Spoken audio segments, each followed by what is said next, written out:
All right. Well, welcome everybody. Thank you all so much for joining us. My name is JD Cook, and I'm a graduate assistant here at the Tutorial Center with the Academic Center for Student Athletes here at LSU. Hey everyone, my name is Malea Jackson, and I'm an academic affairs graduate assistant, also here at the Academic Center for Student Athletes.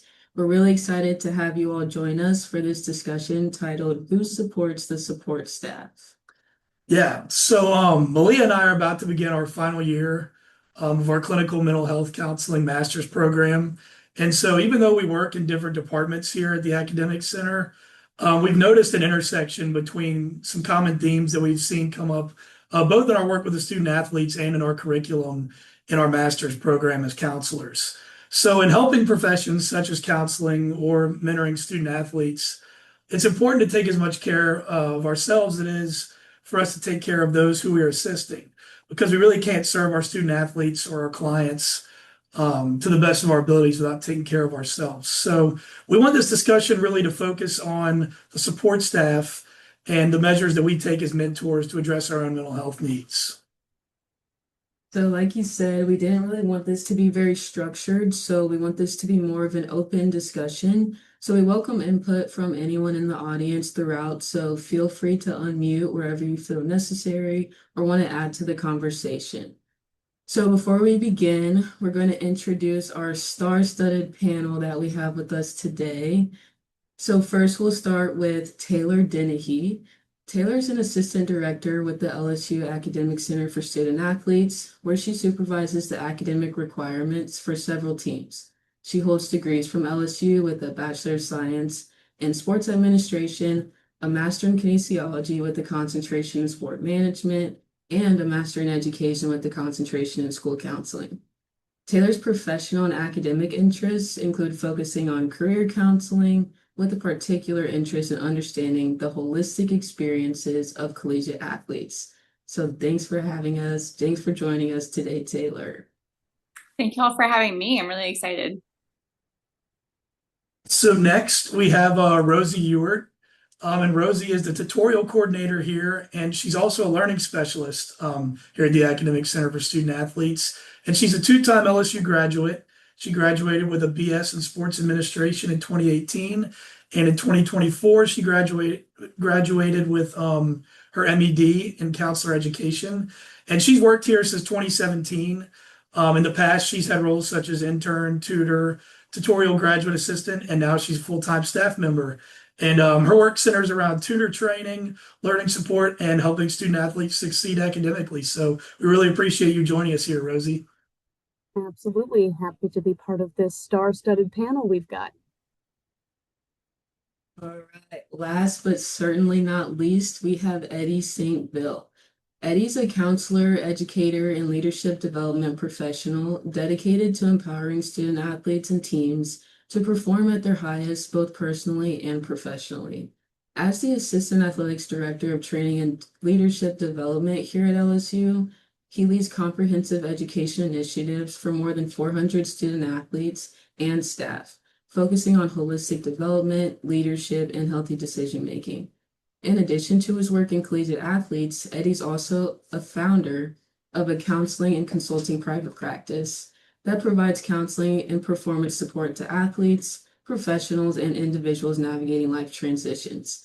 His work emphasizes on healthy masculinity, resilience, emotional intelligence, and culturally informed care. So Eddie, thanks for joining us. We're excited to have you. What an honor it is to be here. Thank you all for having me. So unfortunately, there is a stigma surrounding reaching out for help. And a lot of times people will minimize issues that they're facing, and they feel like they should really only reach out for help when they're at their lowest. But one thing that we've learned in our master's program is that mental health care really is not a one-time fix. It's an ongoing process. So staying consistent in a job where others are relying upon you, like therapy or academic support, requires you as a support staff member to lean on and confide in others, and really make sure that your mental health is being addressed at all times. So a lot of times we tell our student athletes and colleagues to take care of themselves mentally, but we also sometimes don't practice what we preach. And this really leads us to our first question, which is, how does mental health show up in each of your specific jobs? And additionally, how does it show up in the relationships that you have with your family, friends, and the students that you mentor? So whoever in our panel would like to begin first, please go ahead.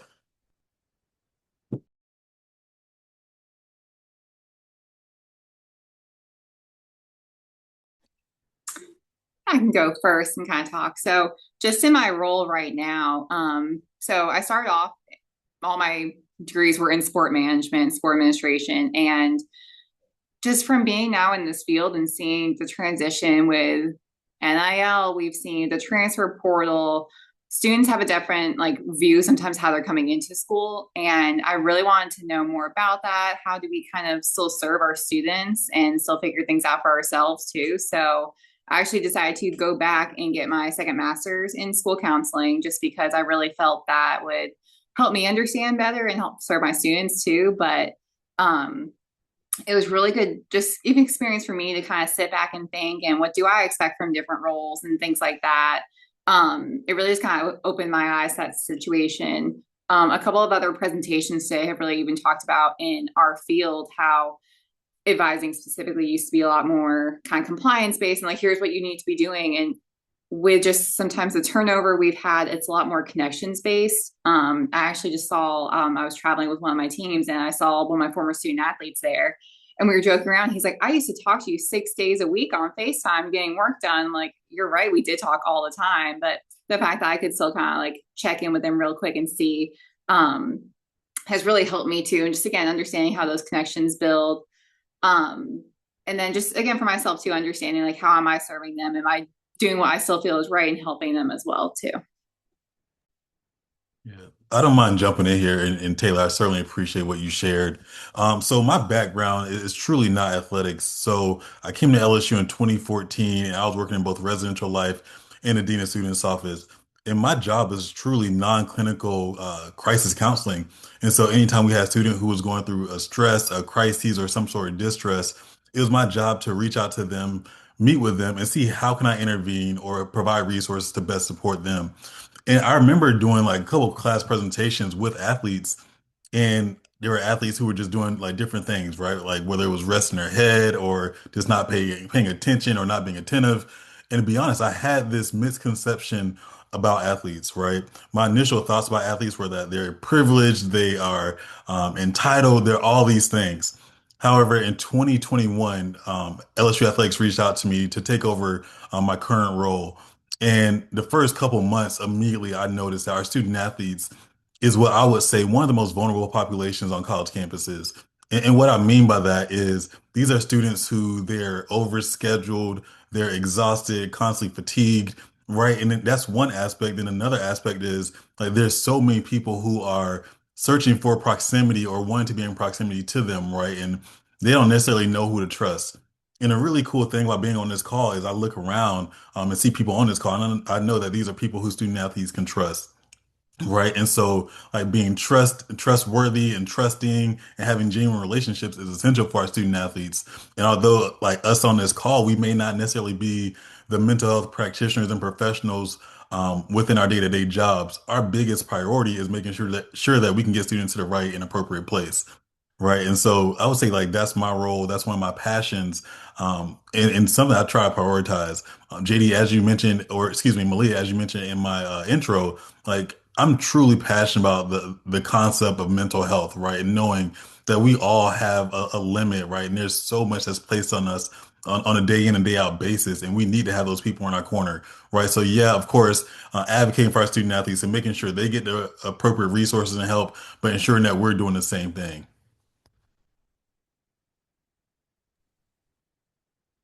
Yeah, I think I share a similar educational background with Taylor as far as being very immersed in that sport business side of things and starting to lean more into the person aspect of all of those interactions. And I think in my role as a tutorial coordinator and a learning specialist, of course, on the learning specialist side, you spend a lot of time with students, and the more you spend that time, the more you build those relationships, and you inevitably become a part of a support team that goes beyond academics. And I think having that background in educational, like counseling training, being able to recognize that those things that are easily misperceived, like Eddie was saying, sometimes lack of attentiveness, the head down. It could be easily perceived as they're not taking this seriously. They don't even want to be here, when really there's a whole lot more going on underneath the surface that many people are not aware of. Kind of like what I was saying, a lot of people want to get close to you and you just don't know who to trust. So a lot of these students keep their cards close to chest and they don't really know who they can share these things with. So being able to spend that much time and build those relationships gives you that privilege of being that safe space for them and being able to, if not be the resource that can support them with something that may not be academic, being able to connect them to the resources that they need for that.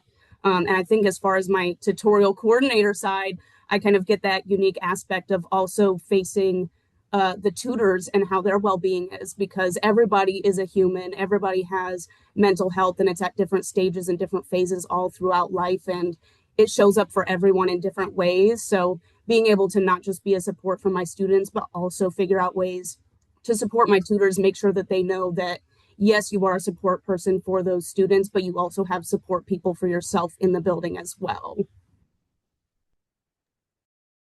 Yeah, I love how you said also supporting your tutors and focusing on the people who are also helping. I think it's important that, like we said, we're not just giving all of our energy to our student athletes or to the people that we're helping, but also to ourselves and those working around us, and also knowing those signs. I think as GAs, we've seen some of our full-time staff like feeling burnt out or feeling stressed some days, and just kind of seeing that throughout the days. And I'm lucky that I've gotten the firsthand experience of that, but also seeing both sides of, yes, we have good days, yes, we have bad days, and that translates to everyone, not just the student athletes. So does anyone in the audience have anything they'd like to add to this part of the discussion? It's me. So, and Malea has seen those days with me. Um, I've been in the industry now over 28 years and 20 years here at LSU. And the dynamics of working with our student athletes definitely has changed. And this is a people-oriented um, field. And, especially when we're doing the recruiting, you start your relationships there. And a lot of times, I think the best recruiting happens when the parents are there. When kids come up by themselves, you don't really get to know who they are, where they come from, but when the parents are there. So you also building those relationships, and so you're starting to get information and background information on different. I come from a school of hard knocks. Like nothing was easy for me growing up, and I was a former student athlete, and so you tend to. I take them on as my children. I'll be real honest. Like I treat them the way my coach and my academic advisors treated me coming in. And you do start to wear the weight of what's going on in life. You get frustrated because sometimes you want it for more for them than yourself, and you want them to have that as well. But as far as the mental health part for us and just checking in and having, I think it's important to have people to check in with. I think it's important to have some people that you can vent with sometimes and just get it off your chest. I had an incident on Friday, and Jason was like top dog for me on Friday because I was up here. And so I think having that support system for ourselves and amongst ourselves is key. Eddie in office is great. Dr. Poole is amazing. Um, and Shelly just giving us tips on how we can take care of ourselves, because I hate saying that it's a thankless job sometimes in what we do in academics. And the dynamics of athletics has changed so much, and sometimes you don't feel like you're as important. And then with the students, there's so many additional distractions that they have. And so we're also fighting that, and we see the writing on the wall. We see the pitfalls, and we don't want them to fall in them, and we're trying to save them. But my mentor had a conversation with me yesterday, and she keeps reminding me I can't pour from an empty cup. And so we have to try to find a way that balance, because if we don't take care of us, we can't take care of anybody, let alone the student athletes. So I think it's very important to just have and figure out your support, have someone that's your sounding board. Also have somebody to check in with you. Carly comes down, she makes sure I eat, because some days I'll just go and not eat. So I think in this field we have to do a better job of checking in on us as much as we check in on the kids. Carol, you kind of talking about that and just mentioning how we do get to know the students, especially when they're coming in from recruiting. And I know you've worked in the transfer portal before, but then you have freshmen. Your teams have changed too sometimes. So like you might have new students coming in that you have to work with. But then I think you also had a good point where you said like people come and check in on you too and get to know you. And that just kind of makes me think about like identity and your role and how you view yourself. And we always tell student athletes, you know, like the student and your athlete and how are you filling those roles. But then for us too, we're wanting to be a helper and help people out. And sometimes you said like, oh, I didn't get to eat lunch today because I was dealing with this kind of crisis that was happening. But still understanding for ourselves too. And I think from like the counseling education side, they really do talk about how do you take care of yourself? How do you do this? I remember one of the guest speakers that came in during our class had started their own private practice and talked about trying to make money from that too. And you want to see as many clients as you can, but at the same time, like that could be really overwhelming. But with advising, it's like you still need to work with your students and you still want to work with your clients, but understanding how do you kind of take it your own step back? What boundaries do you set? How do you identify like what your role is, your identity? So things like that. I think it's important to point out too, is understanding your personal identity and how do you separate that from different areas too. Yeah.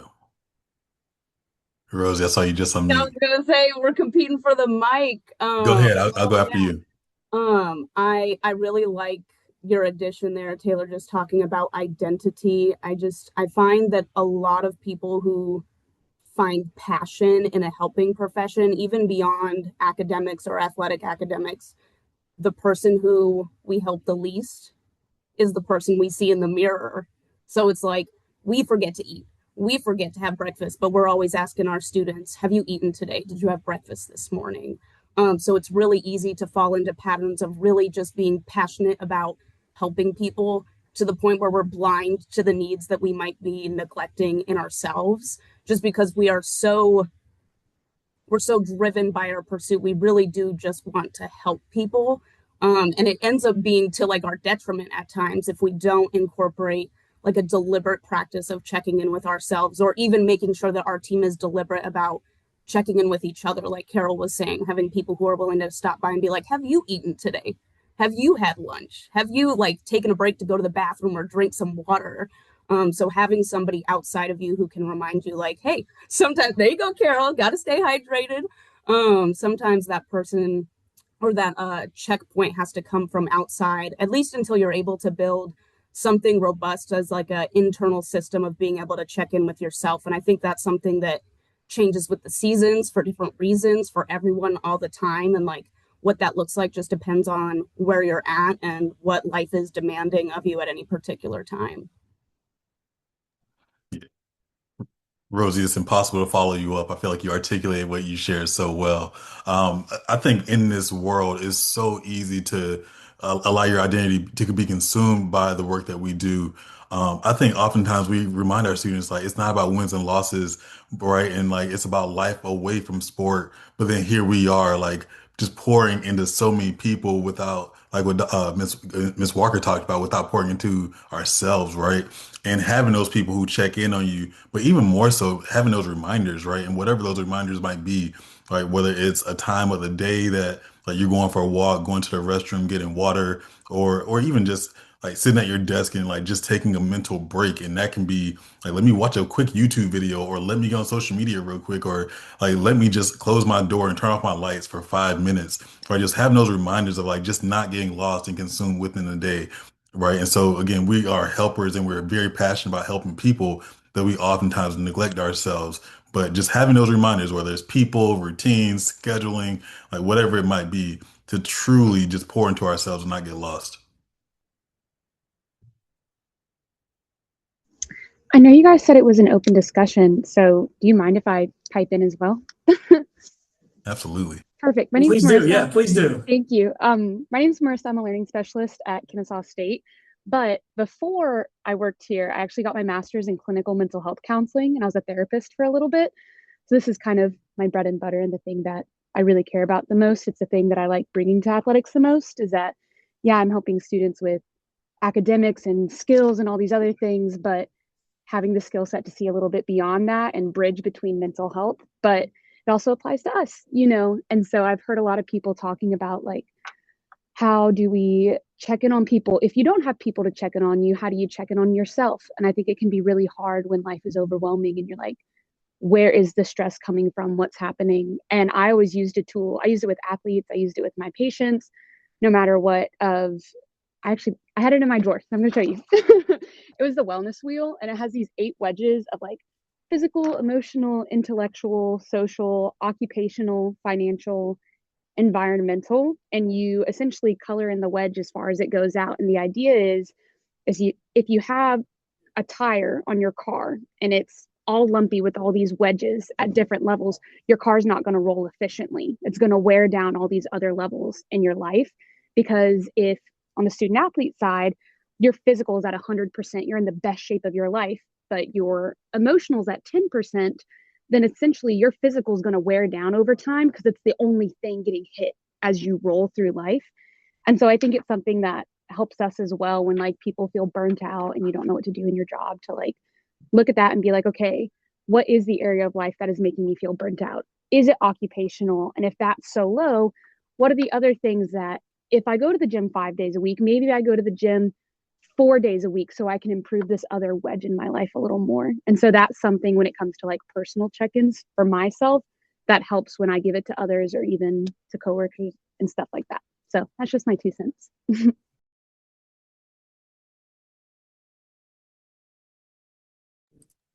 I That's love cool. that, honestly. Oh my gosh.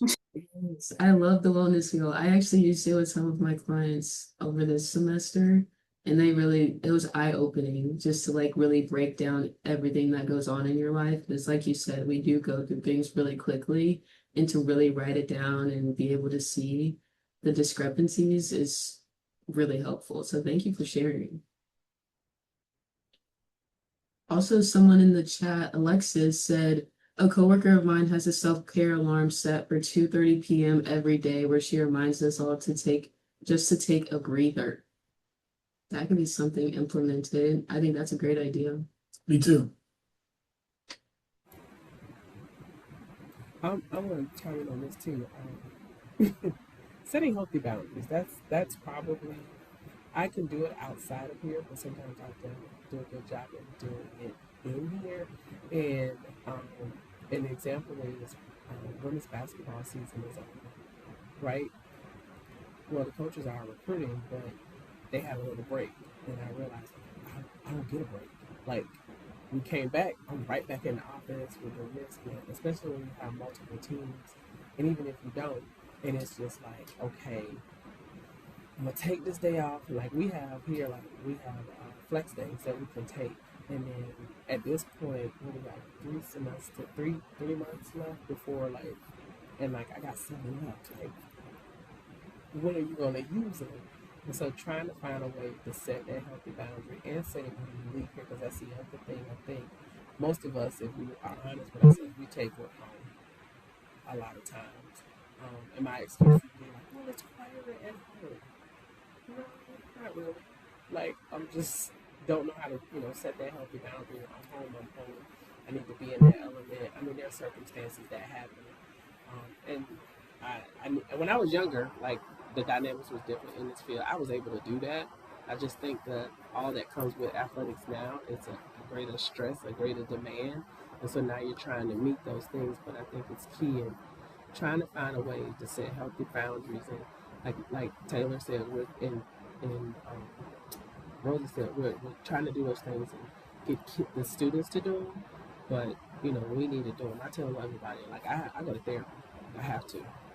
It saves lives. That's what I tell people all the time. But some people don't, and they won't. But it's been a helping tool for me to learn how to set those boundaries. And actually, the wheel that she just showed my therapist actually is working on me with that right now. So it is a good tool. I like what you mentioned there, Carol, about kind of how the timelines are so different, right? Like it's when it's big season time, when the season ends, it's a huge part of a student athlete's life is lightened a bit. Like the practices and the weights, they're not there like they were. But for us, it's just another day in the office. Like we're right back to it. Semester's still going. And I think for a lot of academic support professionals, it can just feel like the wheel keeps spinning, right? It's like spring ends and now we're preparing for summer and summer's rolling and now summer's about to end and now we're preparing for fall. And it's like there's always going to be something next.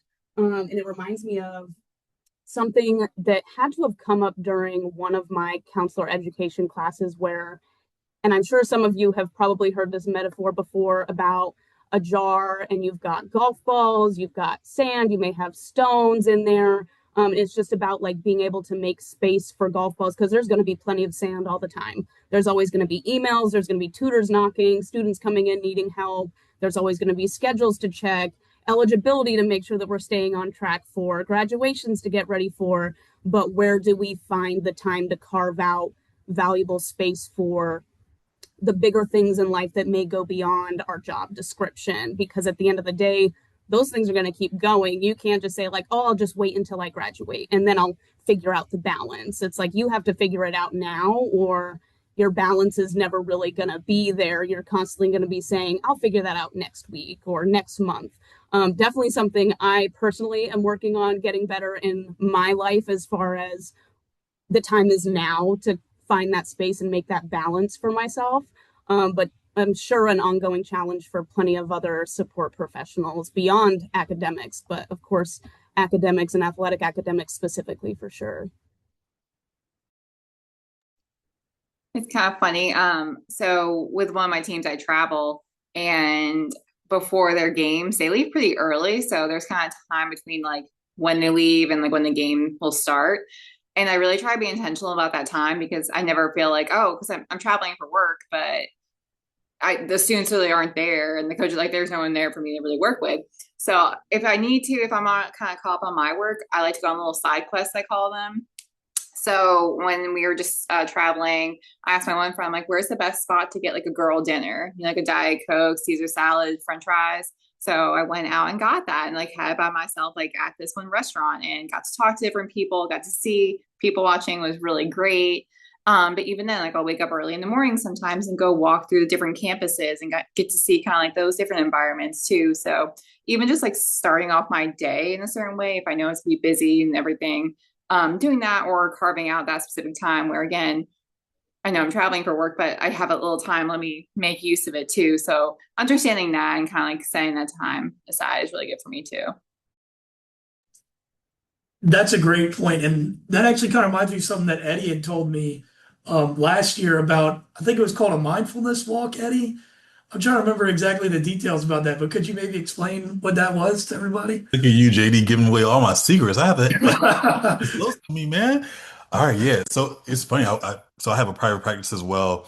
Um, and we talk about like getting consumed in every day, and right, and even if we are people who are scheduled and we're intentional, like there are these subtle times in which I think are built in that we can naturally like just be more mindful. And so oftentimes in the morning, on my walk to the gym, right, I'll truly just like listen for sounds, right? And it's like a mindfulness walk.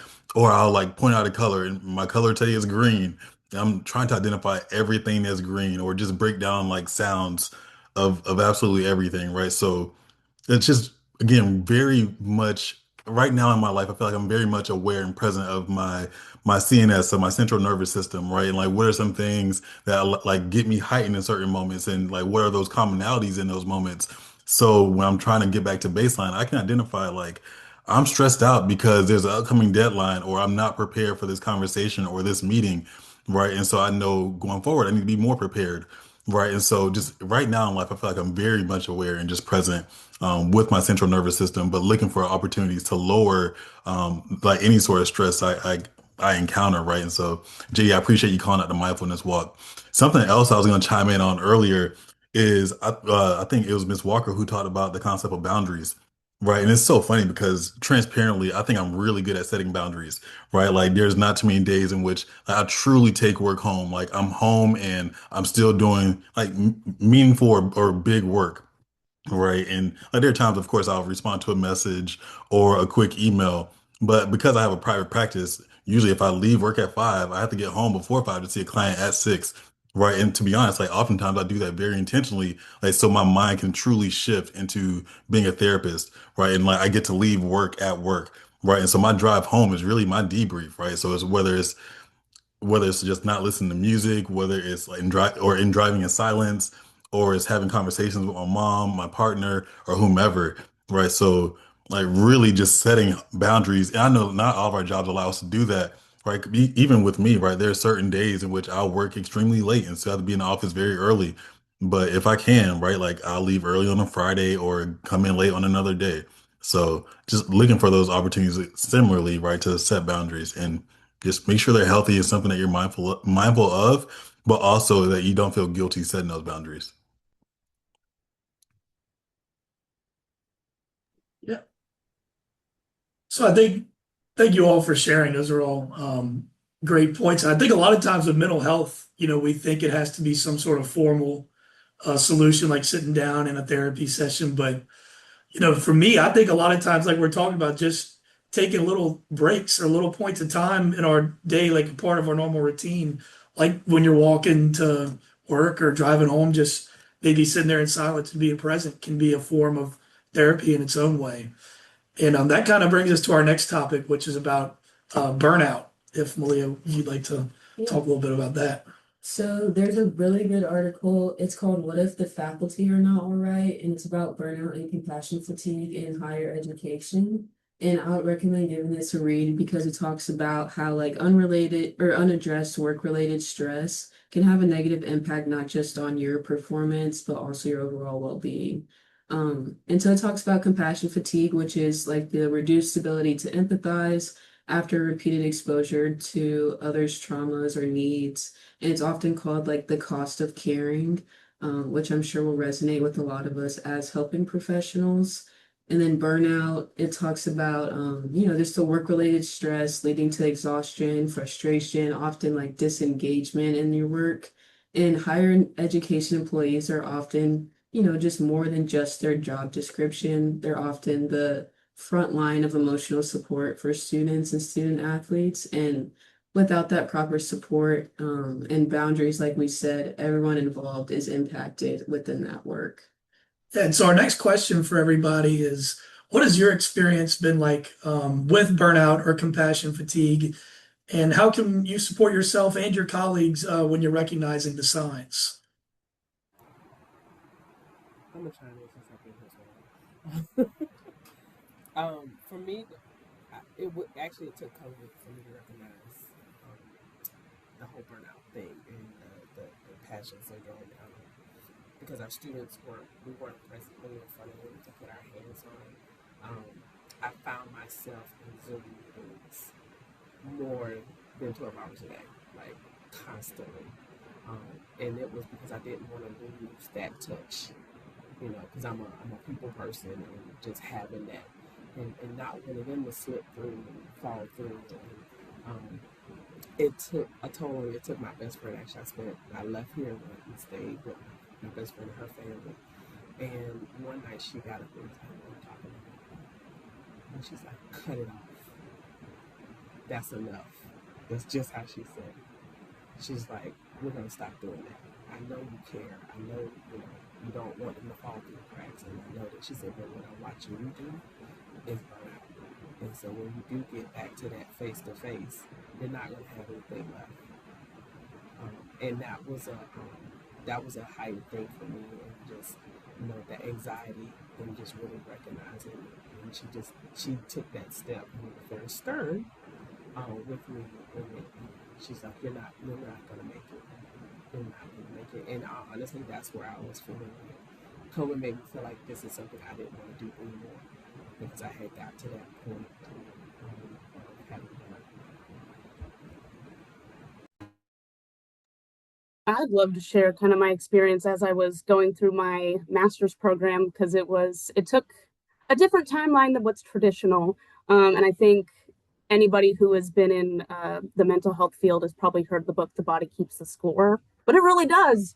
So I was in the middle of had just started my third year, which anybody who's in counselor education at LSU knows the third year is the most rigorous and most challenging and most demanding. So I was doing 20 hours of internship while being a graduate assistant at our academic center for 20 hours. And that didn't even include my classes and what time I had to spend writing papers, reading articles, doing staffings. And that didn't even include, of course, all of us have lives beyond that, dealing with family, issues with family, other priorities beyond the work that you do. And my body demanded it. I didn't listen and ended up having to take time away from my program so that I could turn back to myself and kind of figure out, like, what do I really need to rest and recover from this? Because it got to a point where I felt panicked every day. Half of the things that I woke up needing to do, I was not looking forward to doing. I was just out of gas, running on fumes. And so it was a big pause for me where I took a step back from the program. I moved down to part-time work at the academic center. And I said, what really brought me joy before all of this? And I ended up leaning into my creative side. I used to be really passionate about painting and drawing and poetry and creative writing. And I really dove headfirst into that just to immerse myself in what could really help me recover.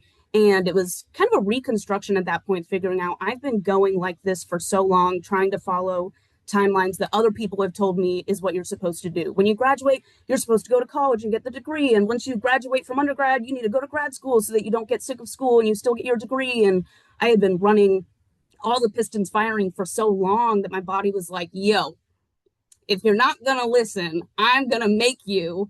And so had to step away, deal with some personal health issues that are now managed pretty much under control. But finding time for yourself is critical because, like Carol said, it's like you can't keep it up forever. You're not going to make it.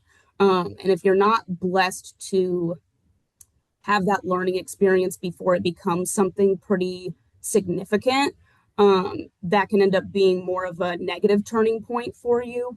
And so for me, it was, of course, in the moment felt negative and scary to have a autoimmune disorder come up because of all the stress.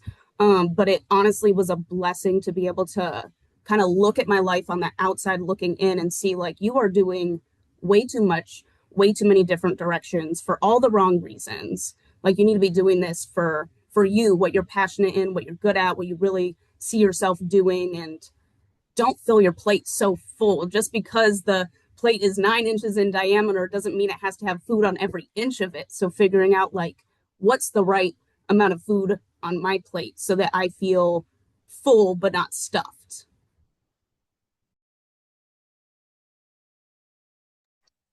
It's kind of funny. You just kind of even talked about the plate too. So I did this one like management training session where they legit had like a picture of a plate, like a cartoon, and you had to write down everything that you had to do, like just brain dump, say everything. And then you had to go in and highlight what is urgent. And a lot of people kind of saw too while they were doing this, they were highlighting a lot. And the facilitator kind of said, okay, look at what's really urgent that you've highlighted. Now really put that into like a time management, like put that into a time schedule. What does that really look like? And it's like, oh, I thought this was urgent, but it's not. It can kind of wait for a little bit. Or, oh, well, it's actually tied to this. So let me like rephrase and like think of, and also I work with my coworker on this one. So I've been working with them and talking to them. That might be something they can help me with. So also just, I think sometimes like I'm very visual. So sometimes really needing to see stuff and understand it better and break it down. I think kind of helps with that as well. Just like that understanding and trying not to feel too overwhelmed with different things and kind of needing that check in, like, okay, is this really urgent? Where is this really like check in with what I'm trying to do? Yeah, I would say for me, I think about in managing burnout. I think everyone on this phone call or on this call like there are certain times of year in which we are overwhelmed, we have a lot going on, and we know we're going to experience some sort of burnout or exhaustion or extreme fatigue, right? And so for me, like trying to be very aware and intentional of when those times come, but also identifying intentional opportunities to take breaks, right? Like, is there a time in which I can take a Friday or a Monday off, or maybe in a combination of both, right? Or even like being very intentional on planning a vacation at the beginning of the year opposed to waiting for that time that I'm feeling burnout and being like, I need to go on vacation and panicking and going somewhere real quick. I'll say like toward the end of last semester, right, my girlfriend was trying to plan summer vacations and I was like, yeah, we'll get to it. We'll get to it. And next thing you know, summer is here and she's like, I need a vacation. And so the only vacation we could take was right before school. And even that was overwhelming for me. And so this year being like, I can't do that again. And so I need to make sure I go into the summer like with determined and defined plans of like this is when we're going on vacation, these are down times, but also doing that same thing throughout the year, like being intentional and just identifying times in which I can slow down and avoid burnout or being exhausted.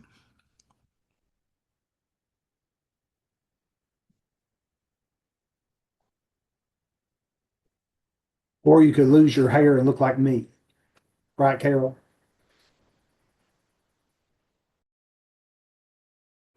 Mike, I don't think I remember you having hair. Let's just be honest.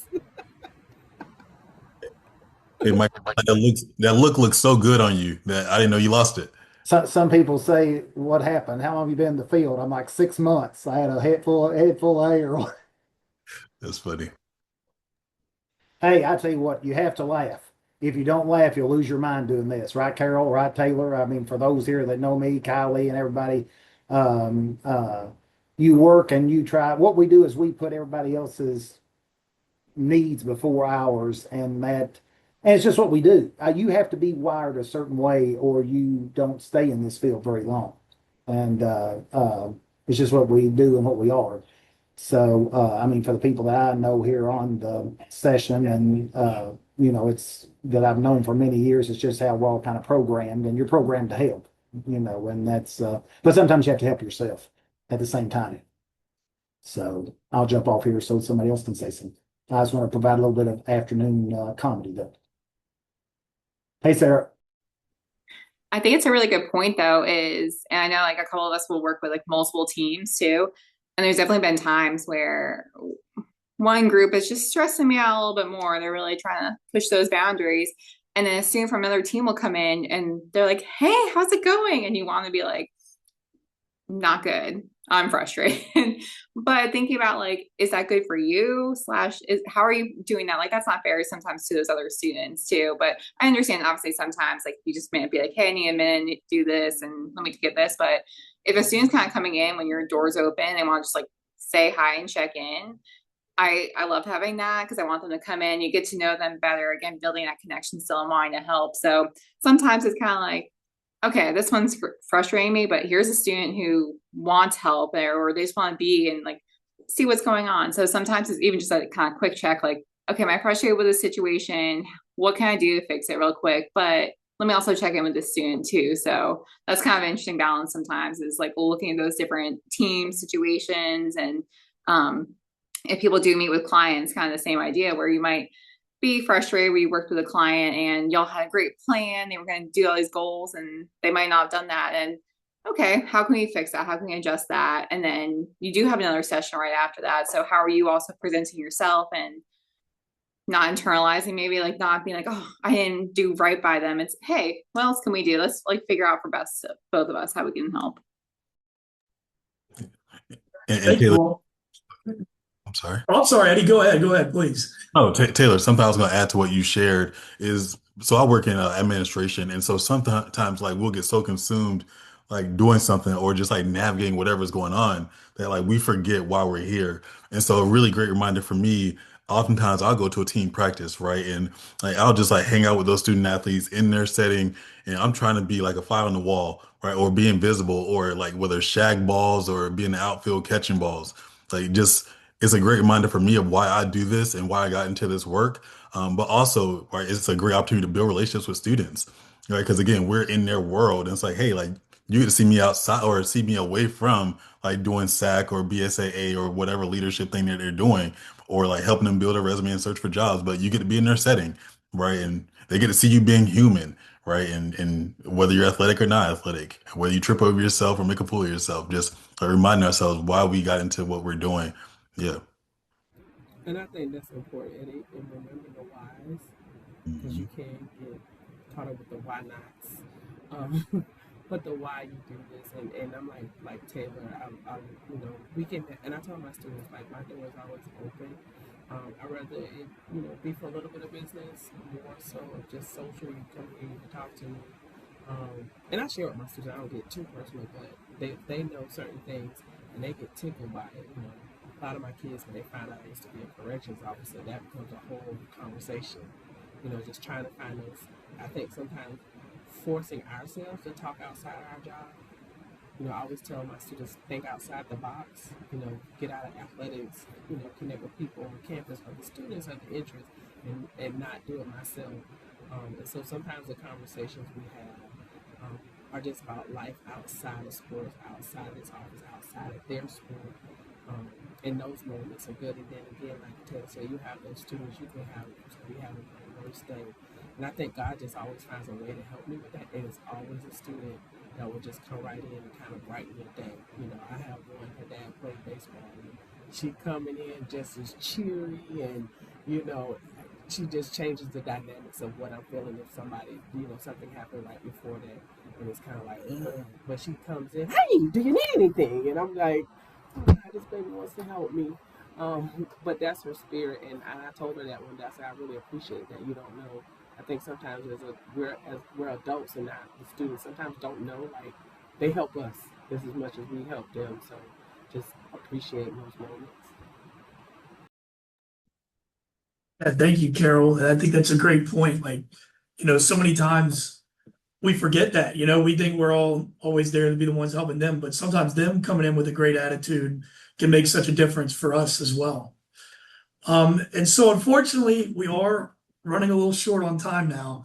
So we had one final question that we wanted to ask our panel, and it's a more fun question, which is what do y'all do for self-care, like fun hobbies that y'all do for self-care, to help with your mental health and prevent burnout and just about everything we've talked about today. What do you do to cheer yourself up? I like TikTok. I will watch a video nonstop. Like, if I can find something to make me laugh. I love laughing. My family, they know that about me. Having a good laugh, watching comedy, stand-up comedy, that's another good thing. For me, I think, when you laugh at it, it just brings out I think it's healing. And then I'm kind of crafty as well. And I played through sports in college, and I never wanted ugly feet like some of my teammates. So I make sure I get my pedicure time in. I'll share like a small one. I've got plenty, but this one I really like. I guess the quickest title I could give it is like a positivity pump. But whenever I feel kind of like low or down, I try to go and like put positivity into my space. So if I'm already on social media, I might reply to someone's story and be like, oh my gosh, I love this, or da da da, like trying to hype up the people around me because it almost by design brings me up naturally too. So like sometimes I might even be in the drive-through grabbing my Taco Bell when I like their nails, like, oh my gosh, I like your nails. And like they are beaming and then it kind of brings me up a little bit. So it's like this easy little bite-sized thing you can inject into your day in any space that you can find it. Yeah.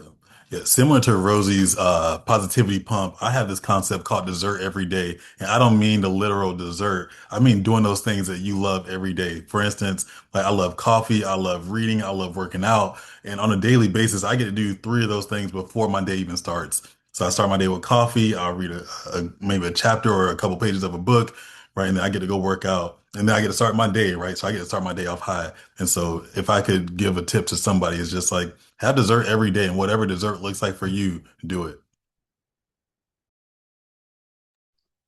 I mean, I do like the idea of like a real dessert every day too, but anyway. No, I have a dog and I usually like walk her at night. And so during that time, like she kind of like even knows at that certain point too, we're like, oh, we're about to go for a walk. And it's just good for me to just go around the neighborhood, get some fresh air. I'll listen to a podcast. I wish I could say it's like a really informative educational podcast. It's definitely about like pop culture. Like it is not anything educational, but I love it. It's so entertaining. So just knowing I have kind of built-in time helps me every day.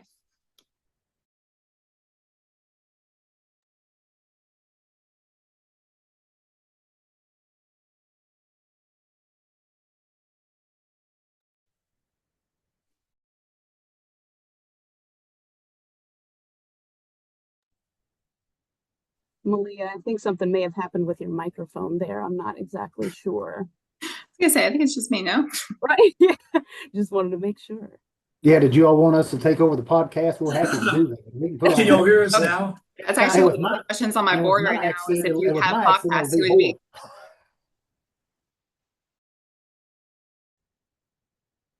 Can y'all hear us now talking or no? Okay. Yeah, good deal. Yes. Yeah, I guess Okay. so. So the Louisiana Public Health Institute, it offers free mental health first aid trainings throughout the year for Louisiana residents. So we'll include like a QR code at the end where it'll give you the link to that. And mental health first aid is an evidence-based public education program, and it introduces participants to risk factors, warning signs of mental health challenges, and build an understanding of appropriate detection techniques, interventions, resources, and referrals. So JD and I have signed up for our trainings, and we encourage you guys to do that as well, just to be on the lookout for that. Yeah, and one of the things I'll add, I was reading on their website, it mentioned that it's kind of like how, CPR training is for your heart. This is kind of like a CPR, but for recognizing like somebody who may be going through a mental health episode or maybe, just going through some issues with their mental health. So we thought that was a great resource. We were looking up something that we could share with y'all. And so, like we said, we'll have that on that QR code at the very end. But thank you all so much for joining today, and thank you especially to our panelists. All the information y'all provide today was awesome, and I hope everybody enjoyed it as much as Malia and I did because I thought it was a great session.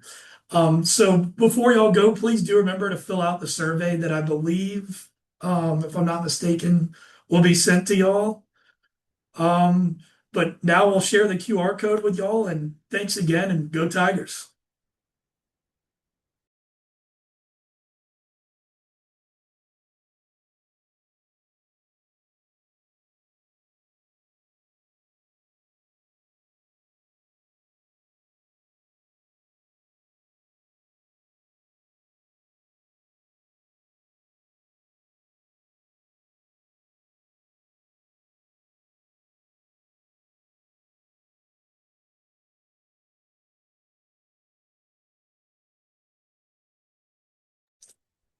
Does everybody have that? Are we good to stop sharing?